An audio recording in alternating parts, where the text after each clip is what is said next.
ये देखिए, ये आपको दो प्रकार का माजून दिखाई दे रहे हैं, सुपर पावर माजून और ये वर्धक माजून है।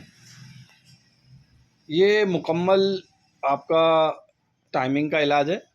इसे हम ज़्यादा खुलकर बोल नहीं सकते और ज़्यादा खुल के इसका हम बता नहीं पाते हैं, क्योंकि बहुत सारी हमारी माँ बहनें भी देखती है, तो अच्छी बात नहीं है। अदब के दायरे में से हम आपको केवल बता रहे हैं कि आपका ये पूरी तरह टाइमिंग के लिए आप इसे इस्तेमाल कीजिए। और आप अगर जगह जगह की दवाएं खा के परेशान हो चुके हो और आपको फ़ायदा नहीं हो रहा है, तो आप इसे एक बार ज़रूर इस्तेमाल कीजिए। ये इसका आपको कोई साइड इफ़ेक्ट नहीं और किसी भी प्रकार का कोई नुकसान नहीं होगा।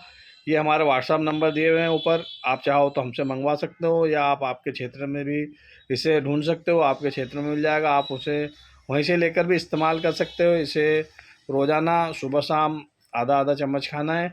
और अधिक जानकारी के लिए आप हमारे व्हाट्सएप नंबर से संपर्क कर सकते हैं, हमसे रब्ता कायम कर सकते हैं। हम इसे होम डिलीवरी भी करते हैं। अगर आपको घर बैठे चाहिए तो आप इसे हमारे व्हाट्सएप नंबर से संपर्क करके मंगवा सकते हो।